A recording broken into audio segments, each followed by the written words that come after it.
Well, good morning. Decided I'd go for a little walk this morning, take y'all with me. Here, let me just set for a little bit. Move y'all around. There we go. It's much better. Got the sunglasses on today. Sun is playing peekaboo with the clouds, so hopefully we'll get a little bit more sunshine here in a little bit. But I want to go ahead and make a video this morning about something I want to make a video about. I always talk to you people and about business and everything else. Today is going to be a little bit different. I want to talk to you about being in the middle class. A mental construct. You know, we're not like India or some ancient civilization where we have class structure, so to speak. You can move up and down as you please, do whatever you want, and there's really, some would argue, even no class structure. But there's a mental aspect to life in America that I want to discuss.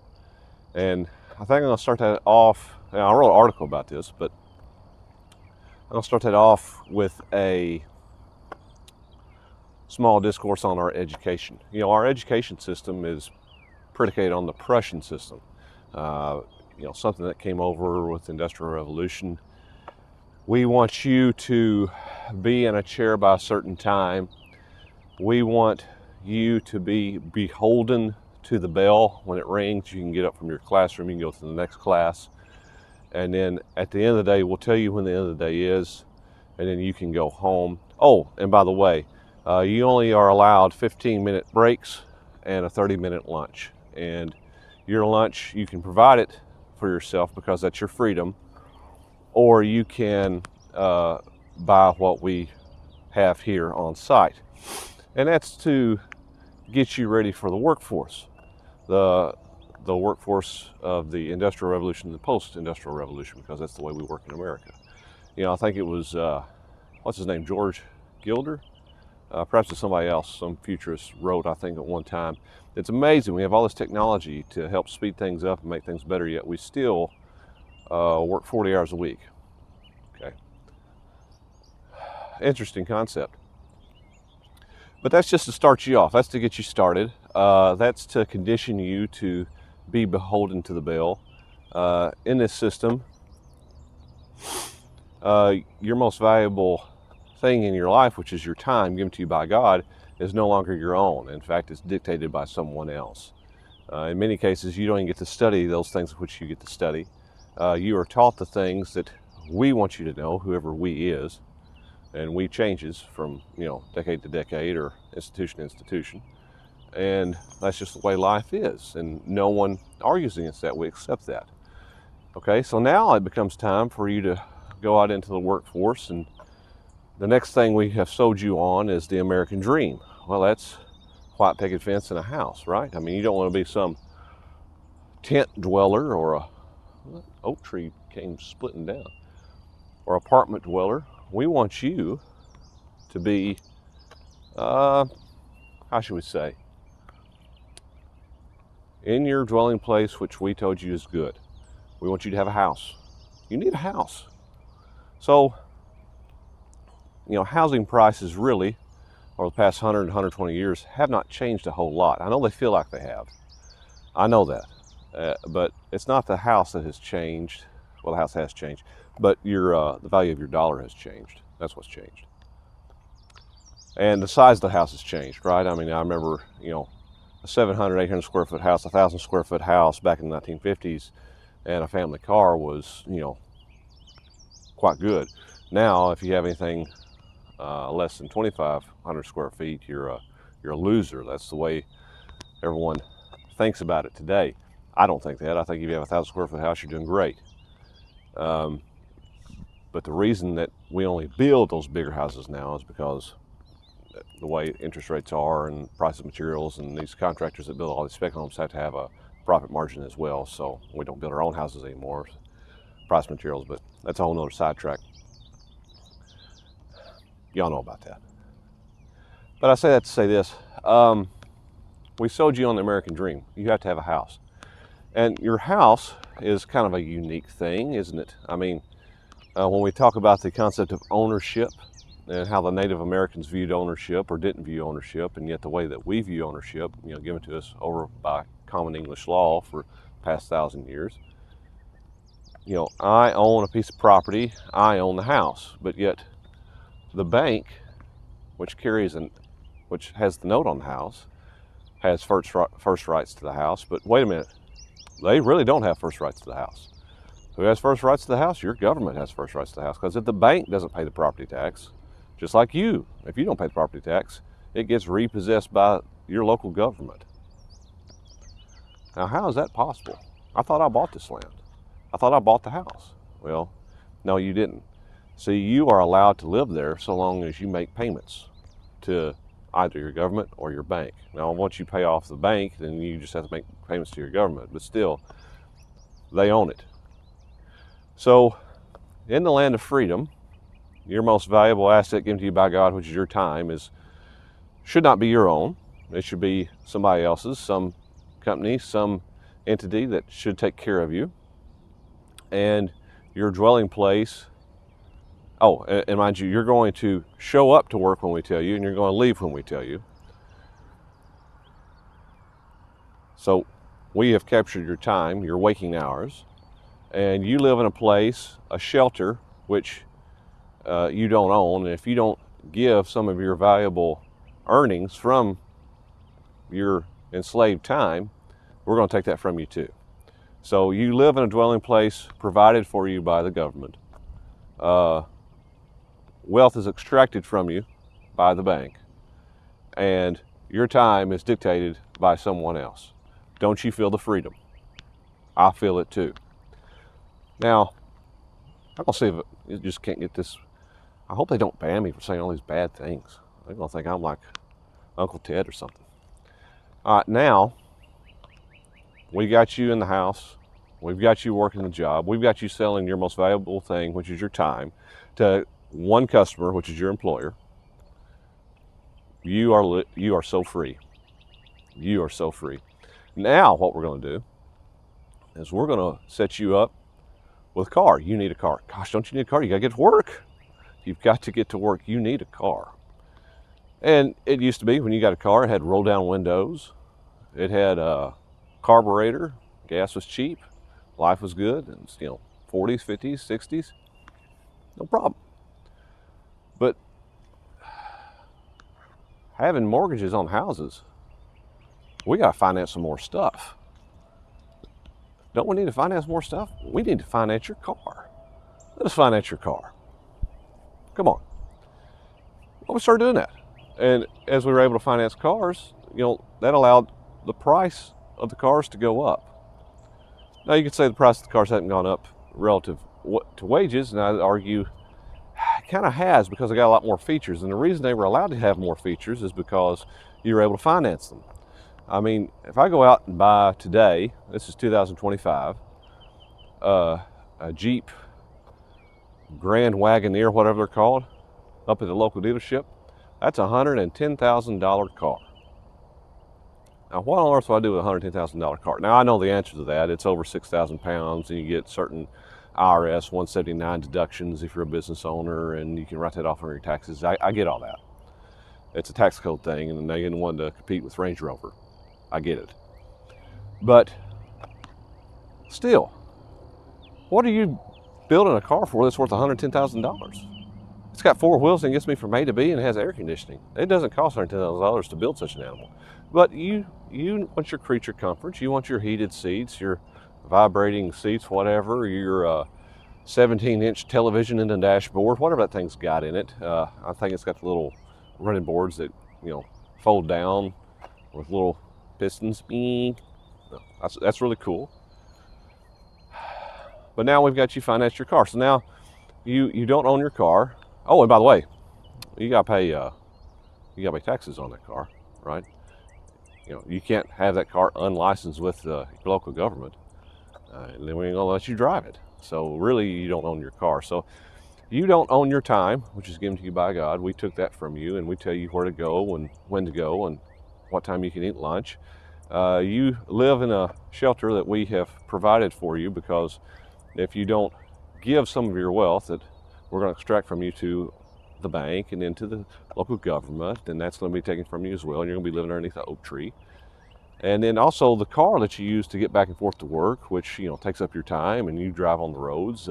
If you don't give over some of your wealth to that, and to the local government, that will be taken from you. And because we can finance it now, you don't have a choice but to buy a car that's really expensive, so you can finance it and give that money to the bank as well. So now we've got your time, we've got your house, we've got your car, and as you can see, we're starting to build systems, and these systems are designed to do several things. Number one, to keep you a sheep. So saith the shepherd, so saith the flock. To keep you a sheep, and it's also designed to extract your wealth. You know, everything that the government does and that the finance sector does, the financialization of the true economy, which is a whole lot larger than the actual economy, that's a whole separate video, is designed to extract your wealth. You are actually just a sheep, and you're getting sheared every day. You're providing wool. That's it. You're providing wool for the financiers and for the government. And I'm going to prove that to you here in just a minute. And this is how I'm going to prove it to you. It's with your 401k. And you ain't going to like this, and you're going to disagree with it. It's going to feel bad because, see, you've been conditioned to believe all this stuff is for you. It's not. It's for someone else. You are actually just a livestock animal whose wealth is to be extracted. And that's why, you know, if you were to look at Masonic teachings, which I don't necessarily believe in, you know, that's why you're getting your bill of lading at birth from the post office and, you know, all that stuff. But, you know, even though I don't believe in it, the concept that you are a package to be dealt with is kind of there. It's kind of right in your face if you actually sit down and look at it. So, all right, so we took your time. We own your house. We want to own your car. Some of us get around that, but we're definitely gonna want you to finance it. So we're taking as much as we can from you, but don't you feel free? I mean, here, look, here's your Netflix subscription. Why don't you watch the Kardashians and go brain numb and don't think about this stuff and just keep working? That's what you should do. All right. So now, after your car, let's talk about your 401k. Don't you want your retirement to be well maintained? Your retirement is important. Here, us at the government have provided you with this savings vehicle. In addition to Social Security, which is another tax, and that's all it is, folks, it's a tax. It's not a scheme, it's not a special box, it's there to provide for you or anything else. It is another tax. That's all it is. And you can opt out of that tax. A couple different ways.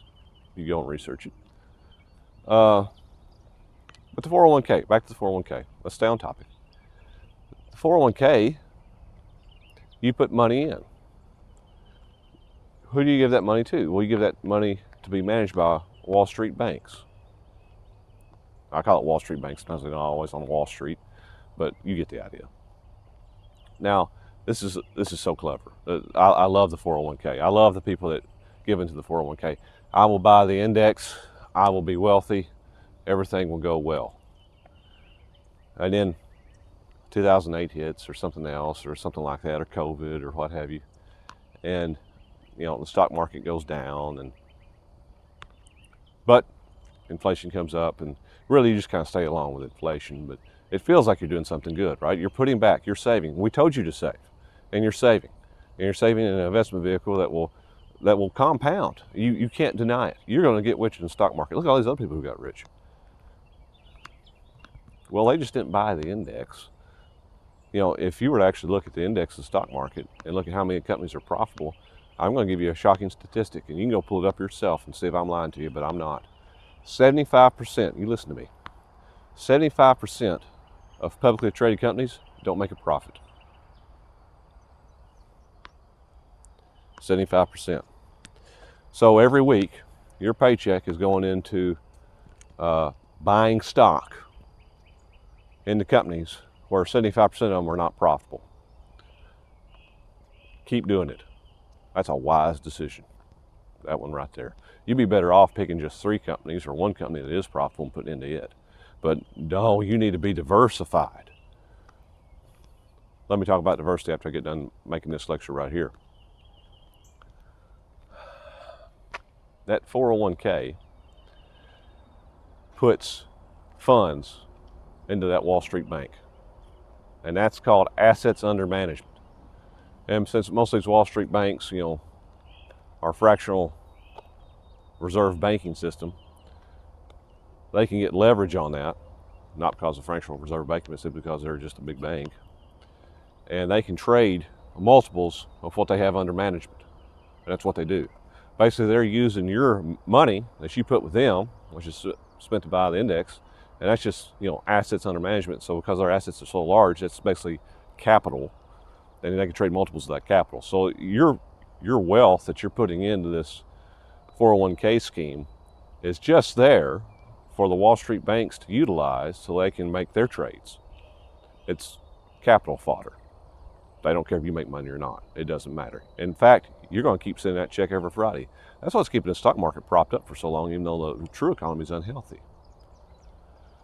And then here's the great thing about the government side of it, because they built that for the banks, and they built that for themselves. Why would we tax Jim today when he only has $5,000 when we could tax him later on when he has $50,000? Oh, and by the way, there's no 40 or 50 year history since the income tax was introduced back in the early 1900s where the income tax has not gone up on an individual in his lifetime. What I mean by that is this. You start working at 20, you start drawing out at 70, I guarantee you, no matter what decade you started and what decade you ended, your income tax is greater at 70 than it was at 20. Do the math, see if I'm wrong.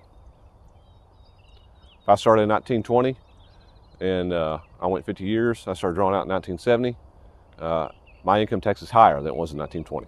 If I started in 30, came out in 80, it's higher. If I started in 40, came out in 90, it's higher. And go all the way back, do the history every decade, that your income tax is always higher. It always goes up. So not only that, it always goes up, and we get to tax more because there's more in the pile. We just have to be a little bit patient. And we be patient because we just print the money. So let's recap. Your most valuable asset, which is your time, is not yours. We're going to ask you to sell that to one customer. And they're going to dictate to you where you go, when you go there, when you leave, when you eat lunch, who you eat lunch with, what you eat for lunch. Then you go back to your shelter, which we own, and we will take from you if you don't give us some of that wealth. You will get back and forth from your shelter to your enslavement with a vehicle, which we will try to convince you to allow us to finance. Oh, and by the way, if you don't pay certain taxes, we're going to take that one from you too. Oh, and by the way, take some of that wealth every Friday and give that to these financiers so they can trade in the financialization economy and make bukus of bucks, at which point we're going to actually give them tax breaks. And we're going to tax you on all these earnings when you start drawing out in your retirement, right there towards your death, because we want to extract every last ounce out of you before you go into the casket. Don't you feel the freedom? Freedom! Yeah, I'm living it. Freedom! A little side note on diversification. Correlations between different stocks during black swan events, when everything goes to garbage, is extremely high, right? I mean, corn, gold, Bitcoin, Microsoft, and Netflix, it all goes in the toilet when something bad happens. So the whole diversification game where you say, I'm diversified, therefore I'm protected, doesn't work when something bad happens. Modern portfolio theory tells you that that's not true, yet you see it every time it happens. So all those Nobel Prize winners, that's all a lie, just to let you know. It's very odd to just sit there and start stating the obvious, but sometimes the obvious is where we live. We just don't want to admit it. We don't want to admit what we see around us. So, what's one to do? Well, it's hard to break out of that. I mean, everything is built to shear you like a sheep. It's built that way. The best thing I could say for you to do is that you do live in the age of the internet. Okay? If you do nothing else than this one thing I'm about to tell you, at least do that. And I would say, for many of you out there, you have one thing you're selling to one customer. You're selling your time to an employer. Get something else that you can sell to somebody else. Basically, get you something else that you can sell to another customer. Just call it side hustle, call it moonlighting, freelancing, call it whatever. But get that up and going. At least, and not so much for the income. Don't even worry about the price. Don't even worry if it's really all that profitable. Don't lose money on it. But even if you just break even, get you a little something on the side to where your mind is unshackled from the way you've been conditioned for the past 20, 30, 40, 50 years, however old you are. It doesn't have to be big. It doesn't have to be great. If you want to sell stickers on Etsy, if you want to, do a little programming on the side, build websites, I don't know. Do whatever you want to do. Just pick one thing and go for it and stick with it until you get a little extra income coming in. Maybe it's extra $500 a month. Great. So be it. That's fine. I ain't going to hate on you for that. Nobody else should either. Good for you. Good for you. You're selling something that's not your time to another customer than your employer. And now you have two customers and you have two different things that you sell. And, if you feel lucky, perhaps you can sell that second thing to 2 or 3 other people. And do that. And let those lessons that you learn while doing that teach you about the obvious structure that you live in. Okay, so that's my middle class rant. I hope you enjoyed it. I'm trying to think if there's anything else I want to say. And I guess that would be this.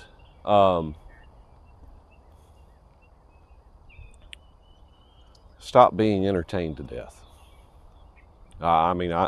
Truly. If every American, if every person in this country were to drink one more glass of water a day, sleep one more hour, and unplug their television for a month, the whole world would turn upside down. I literally mean that. And I'm not joking. Those 3 simple things would turn the world upside down. People would start getting healthy. They'd start spending time with their family. They would get outside. They would unplug. Me being in marketing, I would kind of hate that, but it'd be good for the individual and the family, though. I'll tell this story now. I'm going to get off here and we're going to go do something else. We're going to do another video. I think I forgot where I heard this story at, but it's a good one. There's a bunch of people up in Lancaster, Pennsylvania, a whole bus tour going up into Amish country. And people spent all day there in the shops and looking at everything and touring the grounds. All the English folk got back up on the bus, the regular American. And one of the elders there in the Amish community got up on the bus with them once they were all seated. And he asked them, said, "All right, you come and see how we live. What did you notice?" The guy raised his hand and said, "I noticed that you're a whole lot closer with your family. But yet you live very similar to us." They said, "It's a good observation." The Amish man said, "That's a good observation, and I'm going to tell you why that is, because I have time to spend with my family. Now, are you going to go home and are you going to turn that television off?" And he got off the bus. He posed the question. He didn't tell them they should. He didn't tell them that they had to be like him, but he said, "You see the results. Here's what it takes to get the results. Results take sacrifice." But literally, some things that we think we have to sacrifice and give up, we're not really giving anything up. We're not. We just think that we are because we've been conditioned that we would be. If you want to move from a 2,500 square foot house to a 1,000 square foot house, you and your family is going to be just fine. If you want to get a car that doesn't have a 17-inch television in it, you and your family is going to be just fine. If you want to turn that television off, unsubscribe from cable, unsubscribe from Netflix, and just watch free stuff on Friday night, as a treat for your family, you're going to be just fine. If you want to do something on the side, moonlight, freelance, sell something other than your time to some other customer other than your employer, you're going to be just fine. You don't have to keep living in the conditioned state that you're in. So, all right, I'll get off here. We're going to do something else. All right, see you.